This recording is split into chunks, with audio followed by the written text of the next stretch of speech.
It's a beautiful day in the neighborhood. Reaction being yo 118. That in the neighborhood. My brothers and sisters, do y'all know for the last 3 freaking days, I've been trying to put out a reaction video, y'all.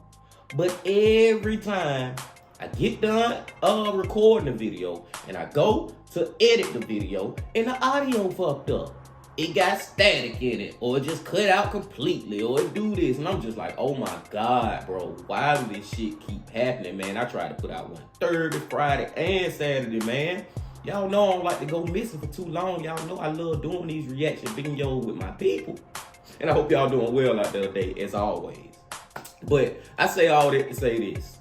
My audio might be a little worse than it usually be on this video, but by tomorrow, hopefully, my new piece of equipment will be here and everything will be back to the regularly scheduled program. I digress. We'll get into today's video though, and it is coming from the man, the myth, the legend, MrBallen. MrBallen, y'all, he just dropped that bit earlier this morning, man, and we finna check it out, my people. The title of it is Neighborhood Killer Does the Unthinkable. Mature audiences only. I mean, being a neighborhood killer is already the unthinkable to me, but y'all know how MrBallen go down. It gonna be some extra shit on top of some extra shit on top of some more crazy shit on top of some cherry on top with some more of that crazy shit. Like, you know how MrBallen's story just be layered and just be like, what the is going on, bro? So we finna check it out, man. But before we check it out, my people, y'all know y'all gotta do one more thing, because this video is 36 minutes and 19 seconds. So we got a long one today. So y'all know y'all got to get whatever you might need. Get what you need, please. We back to MrBallen. Y'all got what y'all need? Y'all ready to go? Then let's fucking go. Ah.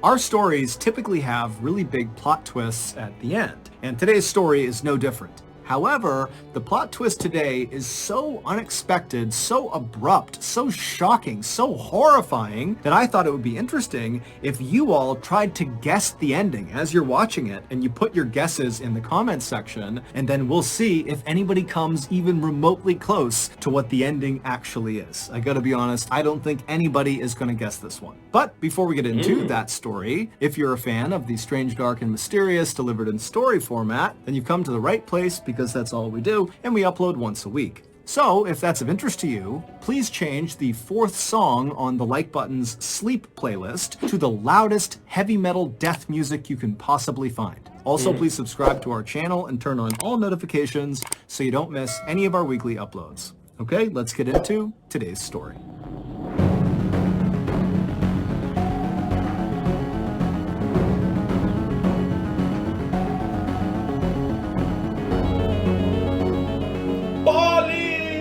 Hey, y'all heard MrBallen say he don't think nobody gonna figure this shit out. I'm gonna figure it out, y'all. We gonna figure it out, my people. We gonna guess what the hell happened before it happened. I'm so ready to get into it. And I ain't gonna lie though, most of the time I don't be getting this shit right. I'm probably like at a 30% percentile rate of actually getting it right. But I'm finna try my best to get this bit, man. Let's go. In the late summer of 1930, Raphael Pansardi and his wife Leonarda Cianciulli moved with their 4 young kids to a little town in northern Italy called Correggio. A terrible earthquake had destroyed the family's previous village and killed nearly all of their neighbors. And so this family was feeling very lucky to be alive, but when they arrived in Correggio, they really had nothing and were hoping that, the people of this town will just be very welcoming and generous and kind of help them get set up again. And the people of this town did exactly that. Correggio was this beautiful place inside of a fertile valley where people lived in these cottages surrounded by rice fields and mulberry trees. And the people who lived there were very tight-knit and looked after each other and cooked for each other and had parties together. I mean, this was a real community. And so when Raphael and Leonarda arrived, the townspeople immediately found them this cute little cottage by a stream with a whitewashed front door and a beautiful stone hearth for cooking, and there was an attached storefront on this cottage that they were giving them. And then on top of that, once the family had moved in, the family's new neighbors helped get Raphael a job, and they also helped Leonarda set up the attached storefront that was part of their cottage so she could sell her homemade soap bars out of this shop. And so very quickly, the family just completely fell in love with Correggio, especially 36-year-old Leonarda. Losing her home and her previous neighbors in that terrible earthquake had been a tragedy on epic scale, but it was far from the first tragedy that Leonarda had been forced to live through. Leonarda had been born into poverty. Her mother had actually come from a very wealthy family, but they had cut Leonarda's mom off when she became pregnant with Leonarda. And so when Leonarda's mom gave birth to her, she blamed Leonarda for their poverty and all of their problems, and so beat her relentlessly. And then on How the hell you gonna blame me because you goddamn was getting freaky in the sheets and conceived me? Ain't my fault. Shit, I ain't asked her to come here. You brought me here. What the fuck then? She beating her, bro? Now what y'all think first, y'all? I'm thinking first that the damn couple, Leonardo and Raphael, they might be the damn killers. That's just my first thought.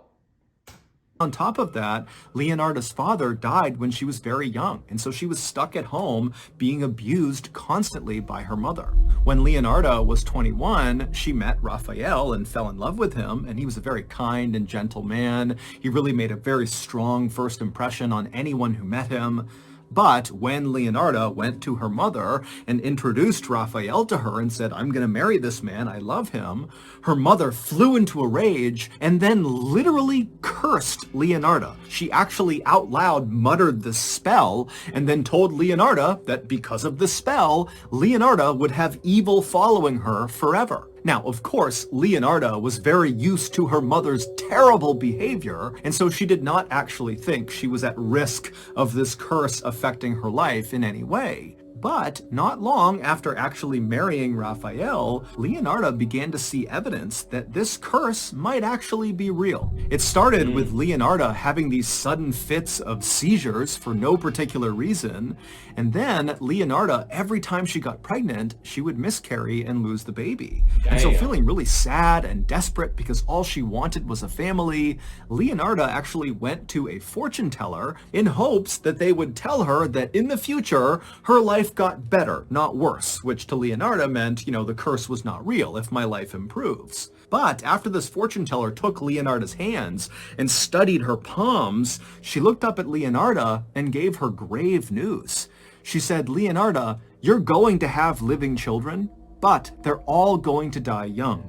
And I see a prison and an insane asylum in your future." This experience totally shocked Leonarda and confirmed for her that her mother's curse must be real. And sure enough, over the following years, Leonarda and Raphael would go on to have 14 living children, and 10 of them would die when they were babies or toddlers. And so by the time Leonarda had arrived in Correggio with her family in 1930, she was absolutely petrified that her last 4 precious children would die because of this curse. And so in order to keep her kids safe, she basically never let them out of her sight, and then she also made sure they always adhered to these strange rules and beliefs that Leonarda had come up with about good and evil that were designed to somehow protect the kids from this curse. But the incredible show of generosity and support and kindness that Leonarda and her family had experienced when they arrived in Correggio had really done something to Leonarda. In fact, it really kind of changed the way she viewed the world. Suddenly, she was less concerned with this curse and how to protect her family from it, and instead, she was just kind of content. She felt safe. She felt happy. The women in the town loved Leonarda and always came by the house to say hi to her and eat some of the amazing tea cakes that she would make. And also Leonarda had become best friends with this woman named Virginia, who was a former opera singer from Milan, who was very elegant and beautiful. And every time she went to a dinner party, she would invite Leonarda. And also Leonarda and her family were becoming financially stable really for the first time ever. Leonarda's soap shop that she ran out of their cottage was really successful. People came from all around to buy her soaps because nobody could make them like she could. And Raphael's job as a clerk was very steady, and he too was becoming well respected in town. And so because but I'm feeling uneasy about this shit, man. I know it ain't gonna end well, man. The whole family starting to feel good about themselves. They living in a great town. Everybody being taken care of. And I believe they letting their guard down too early, y'all. Let's go. Because of how well this transition to Correggio had been, at some point Leonarda made a promise both to herself and to the universe that instead of focusing all of her time and energy on this curse, which had plagued her whole life, instead she was going to focus on helping the people of Correggio any way she could because they had done so much for her. And that is exactly what Leonarda did, but in a kind of ironic way. Because of the fear Leonarda had for her mother's curse, she had gone to that fortune teller many years ago. And even though the news she got when she saw the fortune teller was horrible, Leonarda had left that experience kind of fascinated with the art of fortune telling and magic and sorcery. It just really appealed to her.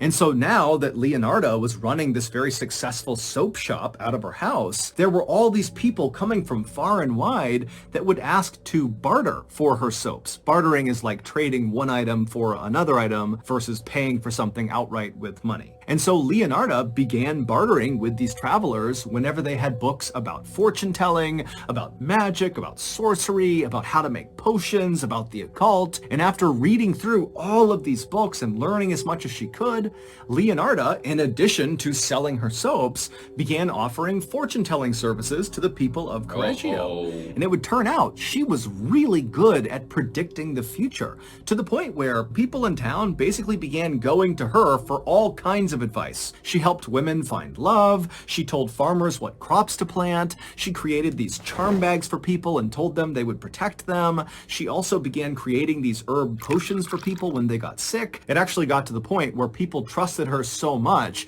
that when they got sick, they didn't even go to the doctor. They just went to her. And so very quickly, Leonarda felt very proud of the fact that she had lived up to the promise she had made both to herself and to the universe to always help the people of Correggio at every turn. But more than that, Leonarda was starting to think that this newfound sense of purpose and happiness she was getting in helping the people of Correggio through her various services had finally broken her mother's curse. By 1939, Leonarda and her family had been living in Correggio very happily for almost 10 years, and at the time, Leonarda's oldest son, Giuseppe, was 17 years old. Giuseppe was tall, he was handsome, he had dark hair, he had dark eyes, and all the girls loved him. And Giuseppe and Leonarda had always had a very close relationship. Every day, Giuseppe would come home, and he and his mom would sit in the kitchen, and they would chat for a while and eat some of her tea cakes. But now, in 1939, when Giuseppe was 17, he started to act a little bit different. He would come home, and instead of going into the kitchen to sit with Leonarda, he would just go straight to his room and shut the door. And when Leonarda or Raphael would ask him, hey, is everything okay? Giuseppe would get very defensive and say he was fine and to please just leave me alone. But to Leonarda, it seemed really obvious that her son was not fine, and she thought, maybe he has some sort of secret he's keeping, and that's what's making him act this way. He's hurting on the inside, but he can't share it with the world. But Leonarda had no idea what this secret might be. And then one day, late that same year, Leonarda was walking through town when one of her neighbors came up to her and said, "Hey, are you aware that your son, Giuseppe, has signed up for the military and he's leaving for training in just a few months?" Leonarda had not heard about this. People were talking a lot about World War II, which had just started around this time, but Leonarda had never considered that her precious son would go off to fight in that war. But now Leonardo realized that Giuseppe's recent strange behavior suddenly made sense. This was the secret he was keeping. He had joined the military and he hadn't told his family. Leonardo turned around and went straight home. She went right into her bedroom, shut the door, and she just sobbed. To her, it felt like her mother's curse was back, and now her precious son was going to go off into the war and he was going to die, unless she found a way to combat this evil that was now following her again.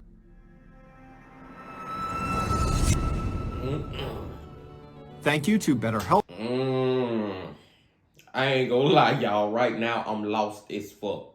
Like, I ain't lost as far as the story. I know what's going on in the story, but I don't know what we leading to. I don't know where we head to with this shit.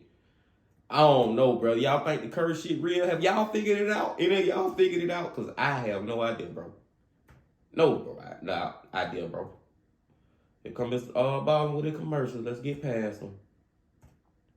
And let's go. For the next several days, Leonardo did not open up her soap shop. She didn't come downstairs. She just stayed locked in her bedroom and read through all of her books about magic and sorcery and the occult, looking for some sort of solution for how to fight this curse. And finally, she figured out what she had to do. She read that if she gave something beautiful to the universe would reward her. And in Leonardo's mind, that reward would be sparing her son. And so Time out. Now, some of y'all might say I'm crazy, but now I'm thinking that Leonardo is the fucking killer in the neighborhood. I believe lady finna go on a killer streak, man. I don't know, man. That's what I'm thinking right now, y'all. Am I crazy for thinking that, or is that a possibility? Let's see. Leonardo decided that the most beautiful thing she could offer the universe would be to help the people of Correggio, which she was already doing, but in her mind, she thought she could really ramp up her efforts and really try to change people's lives. And she thought if she could do that, the universe was sure to notice and it would save her son's life. Leonardo decided that the first person she would really go above and beyond to help inside of Correggio was a woman named Faustina. Faustina, who was in her 70s, was desperate to get married, but to many people in town, including Leonardo, she seemed kind of beyond help. She was totally antisocial, she was awkward, and just kind of given her age, it seemed like marriage was just not in the cards for her. But this is where Leonardo thought she could step in and change everything for Faustina. She would find her a husband. So Leonardo reached out to Faustina and told her about a friend of hers, a man who lived in a city to the north, who was also alone in his old age and who was likely looking for marriage, and she could set them up if Faustina was interested. And so Faustina was immediately interested and wanted to meet this guy, but Leonardo did tell her that, this guy, the reason he's not married is it's kind of difficult to be around. He's kind of a jerk, but he's got a wonderful heart. He means well. I think he'd be a great fit for you. And so again, Faustina's like, great, I want to meet him. I want to marry him. I'm ready. And then finally, the day came when Faustina actually went to this other town and met this guy in person, and they fell in love. And Faustina just moved right in with him. And before long, she was sending happy postcards back to Correggio, telling everyone about how happy she was and how thankful she was for Leonardo's help in setting them up. And so, bro, you talking about moving fast. Them motherfuckers were moving ultra fast, super duper speed. Like, for real, bro. Can y'all slow down? The only thing I can say for real, they in their 70s, so I guess they feel like they ain't got a lot of time to live. So, hey, fuck talking about being in a relationship and then goddamn engaged and spending all this time. No, let's just get married, move in together, and hey, it is what it is. I don't know if I agree with that or not, but I get why they probably were doing it. And when I was saying that I think Leonardo is a killer, like she finna be killing people, I don't mean like actually going and stabbing people or no shit like that. I believe this lady finna be doing some crazy ass fortune teller shit. You know what I'm saying? Like she finna start cursing them or something. I don't fucking know. Let's go. So Leonardo was obviously thrilled not only for her friend's happiness, but also it really felt like she had checked the box in terms of really going above and beyond to help someone in Correggio in an effort to get the universe to spare her son.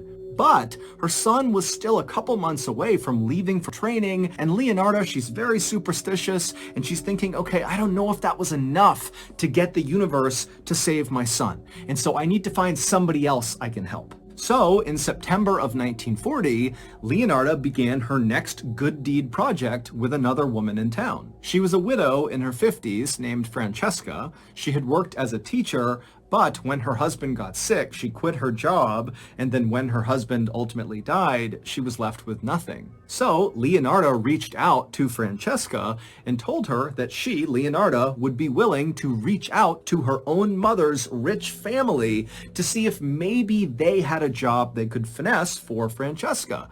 Now, of course, Leonardo was not excited about talking to her mother's family, who had disowned her mother and had shown no interest in Leonardo, but Leonardo wanted to do this for Francesca and for the sake of her son and getting the universe to notice what she was doing.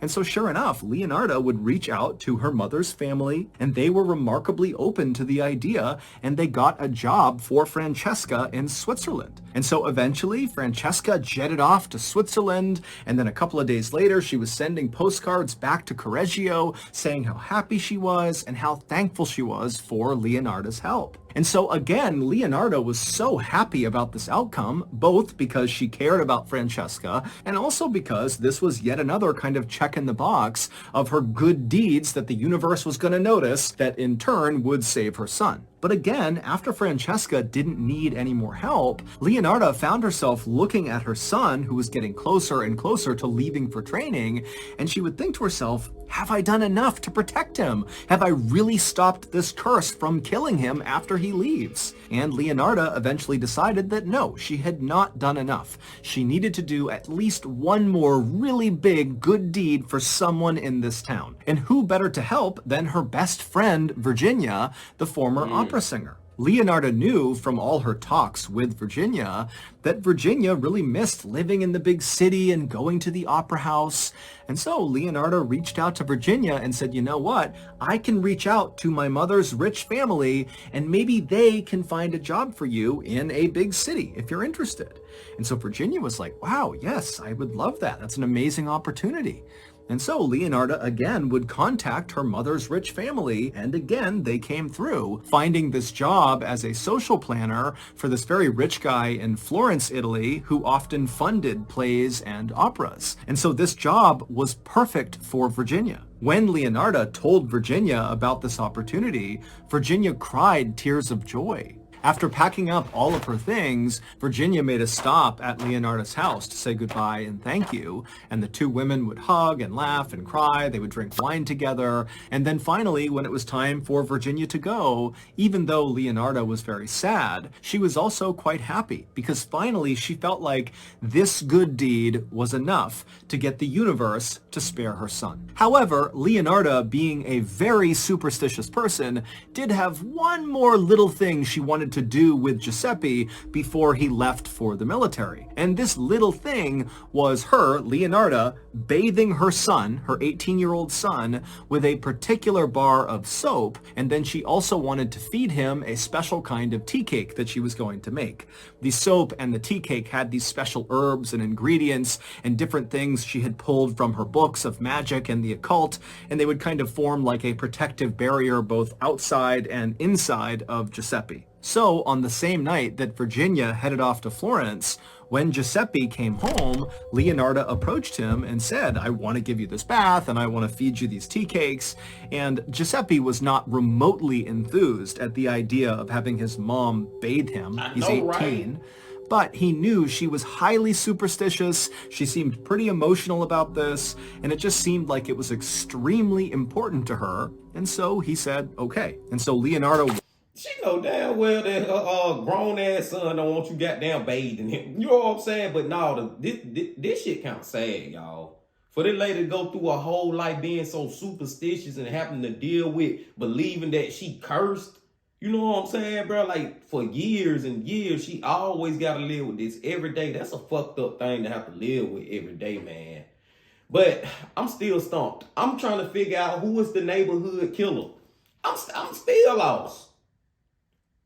Let's go. washed her son with this special kind of magic soap, and then she also gave him the tea cakes. And then afterward, even though Giuseppe was really annoyed by what he had just been asked to do, Leonardo was so happy she was practically floating. She felt like she had done everything she could possibly do, and now she could just relax because her son was safe. But soon, Leonardo would learn that that was not actually true. A few days after giving her son the magical last bath and magical tea cakes, the police showed up at the front door of Leonardo's house. And when she opened the door and saw the police, she asked what was going on, and the police would say to her, "Hey, the 3 women that you supposedly helped that left town recently, they've all been reported missing by their families. They don't know where they are." And so Leonardo, she was totally shocked by this, and she said, "No, that's not possible. I write to them all the time. I get postcards that come in very regularly from all of them." And then Leonardo went and got the postcards and showed the police, like, "Look, I'm talking to them. How could they possibly be missing?" And so the police, they would look at these letters and they would agree with Leonardo that it is pretty strange that she'd be getting these very authentic seeming letters from these women if these women were also missing. And so eventually the police would leave and they would tell Leonardo that they would be in touch if they needed anything. And then over the next couple of days, Leonardo was very concerned about these 3 women, but she received numerous postcards from these women over those several days, and all of these postcards were totally normal seeming, and so Leonardo was fairly confident that whatever was going on with the police had to have been a mix-up, and she wouldn't be hearing from them again. But a couple of weeks later, the police did come back to Leonardo's house, except this time they didn't knock, they just barged right in. After the police had spoken with Leonardo that first time, they did some digging on these letters that she was receiving, and they managed to trace them all back to their start point. And it turned out all of these letters from all 3 of these women were originating from one place. It was this little town to the north of Correggio. And when police went to this little town, they discovered that these letters that were starting in this little town were all being mailed by the same person. And they got a physical description of this person who apparently was pretending to be these 3 women. And the description was of a tall, handsome young man with dark hair and dark eyes. It was Giuseppe. After the police barged into Leonardo's house, they went straight to Giuseppe's room where they accused him of murdering those 3 women, and then they hauled him out of the house and brought him to the station to question him about where he dumped the bodies. When the last police officer left Leonardo's house, Leonardo walked outside and just stood there wondering what she was going to do. It was like she had done everything in her power to protect her son from this curse, but somehow this curse she knew had done this to her son. And so now she knew there was only one thing she could do. Without saying anything to her husband, she went inside, she got her things, and she began making her way to the police station. At this point in her life, Leonardo looked much older than her actual age of 46. She had very gray hair. Hell yeah, she look a lot older. That's crazy, but y'all, I did not see the son being the fucking killer. And why? She still got something to do with this man. This is crazy as fuck. I'm starting to get them chills. MrBallen starting to give me the chills now. Her face was very wrinkled and she was stooped over, and she was always carrying these charm bags and magical potions and little stick figures that she claimed protected her family. And so her overall appearance when she wandered into the police station was that of a very frail old woman who was also very strange. And so Leonardo hobbled her way up to the front desk, and in a trembling voice, she asked the attendant if she could speak to the detective who was working on her son's case. And then a moment later, she was led into an interview room where she was told to wait. And then a little while later, the lead detective walked into the room. He sat down across the table from Leonardo and he said, "What can I do for you?" And immediately Leonardo said, "My son, Giuseppe, is innocent." And the detective, when he heard this, he was not remotely surprised. In fact, this is fully what he expected this conversation was going to be.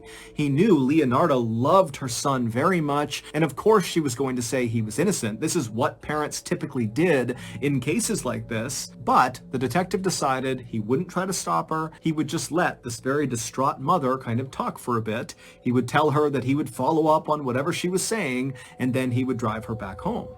But this detective was not expecting the things that would come out of Leonardo's mouth over the next couple of hours. In fact, her story about why Giuseppe was innocent was so shocking and so bizarre that the detective outright said, "I don't believe you. I don't believe this. This can't be true." And then other officers were called in to listen to her story to see if they believed it. And they too said, "This doesn't seem real." But the police would follow up on the details she gave, and it all checked out.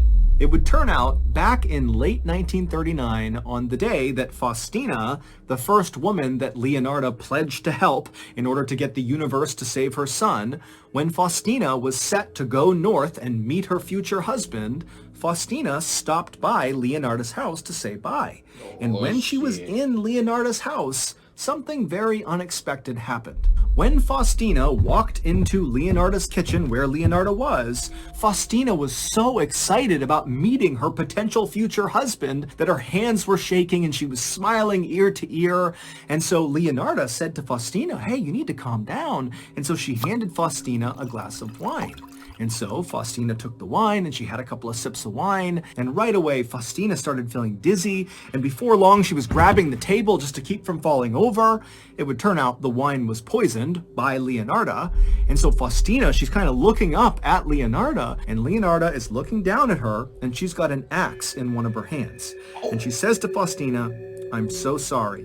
And then she winds up and she strikes Faustina in the chest with the axe and lodges it in her chest. And so she lets go of it, expecting Faustina to die. She doesn't. Faustina's just standing there with an axe in her chest. And so Leonardo grabbed the handle of the axe, she pulled it out of her chest, and then began wailing on her head over and over and over again until Faustina did fall to the ground dead. Then Leonardo lit a fire under her big metal pot on the stove, and then she cut Faustina's body into 9 pieces. She drained the blood out of the body into a bucket, and then she chucked those 9 pieces into the pot on the stove and began to mix them with caustic soda, which is a powerful dissolving agent that's used to make soap. And then she boiled the ingredients, her body parts and this caustic soda, for hours. Faustina's body slowly turned into this horrible black mush inside of this pot, and Leonardo was watching this the whole time, and she just had a look of total disappointment as this was happening. And then at some point she just took the pot off the stove and dumped the ingredients, Faustina's body, down the septic tank, and then Leonardo waited for Faustina's blood that she had dumped out to coagulate, which means it became semi-solid, and then she heated it up in the oven and then ground it into flour. And she would use that flour to make tea cakes, which she fed to her friends the next day, as well as her son, Giuseppe. Leonardo also asked her son to mail some letters for her from the little town to the north where Faustina had supposedly gone. These letters, of course, were written by Leonardo, pretending to be Faustina to give the impression that she was still alive and well. And Giuseppe, when he was told to go mail these letters, didn't think anything of it. He was used to doing errands for his mom. Even though Leonardo basically got away with killing Faustina, her plan for Faustina had not really gone the way Leonardo had hoped. When she boiled Faustina's chopped up body parts and this caustic soda, they didn't really mix the way she wanted them to. Leonardo was convinced that the reason for this is because Faustina was too skinny, and so there wasn't enough fat on her body for the mix to be perfect. So Leonardo had come up with another elaborate story, this time for another woman, Francesca, about that job in Switzerland she got through her mother's rich family. Of course, none of that was true, and when Francesca came by Leonardo's house to say goodbye to her, she was offered a glass of poisoned wine, and after she sipped from it, she became dizzy, and then Leonardo showed up with an axe and hacked Francesca to death. But again, when the body parts and the caustic soda were in the pot on the stove boiling together, they were still not coming together the way Leonardo wanted. And so again, Leonardo, with a look of disgust, just dumped the pot down the septic tank and wound up making tea cakes from Francesca's blood. Then the next day, she fed those tea cakes to her friends, as well as Giuseppe, and she also asked Giuseppe to send a few more letters from up north. These letters were, of course, from Francesca. Still feeling totally unsatisfied with how the last 2 killings had gone, Leonardo moved on to her third target, her best friend, Virginia. And this time, when Virginia came by Leonardo's house to say goodbye, everything went to plan. Leonardo was able to poison Virginia, she killed her with the axe, she chopped her up, she put her in the pot, and this time, the 9 chunks of her body mixed beautifully with the caustic soda. And so after... Can y'all try to guess what the hell she trying to make with these 9 chunks of somebody's body in a damn pot? What is she trying to make with the shit, right? Now, I ain't trying to toot my own horn because I was confused as fuck, but I did say that goddamn this lady probably killing folks, and I was like, man, she probably using some potions or some shit like that. That's how she killing them. But I ain't know she was killing them and then putting them in the pot, then goddamn taking the damn blood and turning it into damn cheesecake, tea cake, whatever the fuck it is. Like, I ain't know all that, bro. But what, do y'all have any clue? Because I have no clue, my people. What the hell she using the goddamn what the hell is she trying to make with the damn body in the pot? What is she trying to make? A potion? A magic potion? I don't know. And excuse the airplane if y'all can hear it. But let's go. After adding a few fine perfumes into the pot, Leonardo was finally able to create the thing that she had not been able to create with the other 2 women's bodies. And that was a beautiful, rich, creamy bar of soap. She also, again, made tea cakes from Virginia's blood. That night, when Giuseppe came home, Leonardo demanded that she be allowed to bathe him with her magic soap, i.e. the soap made from Virginia's body. And so she did that. She scrubbed him with Virginia's body soap. And then while she was doing that, she fed him the tea cakes that were made from Virginia's blood. It would turn out Leonardo did in fact believe that in order to save her son from this curse, she would need to give something beautiful to the universe. And at first, she really had believed that the way to do that was by helping the people of Correggio above and beyond anything she had ever done before. But at some point during her interactions with Faustina, the first woman, Leonardo had decided that, you know what, that wasn't enough. She really needed to make sure that her son was going to be safe. And so the only way really that Leonardo could guarantee her son would be safe would be if she actually took a life and gave that back to the universe. That would save her son. The reason Leonardo wound up taking 3 lives and not just 1 life is because she also decided that as an extra protective measure, she wanted to make sure that she actually bathed her son, literally, in the body parts and kind of essence of the life she had taken. And so that's where the idea of the soap came in. However, the first 2 women, their body parts didn't mix right, and so she couldn't turn them into soap. But then Virginia came along, and her body did mix with the caustic soda, and so Leonardo was able to make her soap. She was able to bathe her son with Virginia's body and feed him Virginia's blood. And so in Leonardo's mind, she had done everything she could to protect her son at that point. Leonardo would ultimately be sentenced to 30 years in prison, as well as 3 years in an insane asylum, just as the fortune teller had predicted. Leonardo died in 1970 when she was 76 years old. As for her family, they fled Correggio, and 3 of her children changed their names and vanished. And her prized son, Giuseppe, who she had killed to protect, had gone on to join the military, and he would go to war, and he either was killed in combat or simply changed his name and vanished as well. So that's going to do it. If you got something out of today's episode and you haven't done this already, please go in to the Like Button's sleeping playlist and change... Holy moly donut fucking shop. We already know how MrBallen do. I told you, I said, man, yeah, it's gonna be a killer, but it's gonna be this on top of this, on top of this, on top of this, on top of this. Like, MrBallen has so many layers to the damn story, man. Oh my God, y'all, bruh. That damn fortune teller was fucking right. She ended up in an insane asylum. That shit still came true. 10 of her kids did die. But apart from that, the part that just like, bruh, I was saying that I think it's her, but I ain't know this how she was doing it, man. I ain't know she was killing them and then using their body parts and then you know what I'm saying, trying to mix it up and then using the blood for tea cake. That shit got me. But I didn't see the soap shit coming either. The soap shit was the cherry on top. For real. Like, no pun intended, but for real, bro. That was the cherry on top. The soap. That's why the hell she wanted to bathe this man. I ain't see it. He got me. I was on the right path, but I ain't figure out exactly. I don't know how the hell, MrBallen, come on, man. You know can't nobody figure that damn story out. Oh, man, this man does it again. The man, the myth, the legend himself.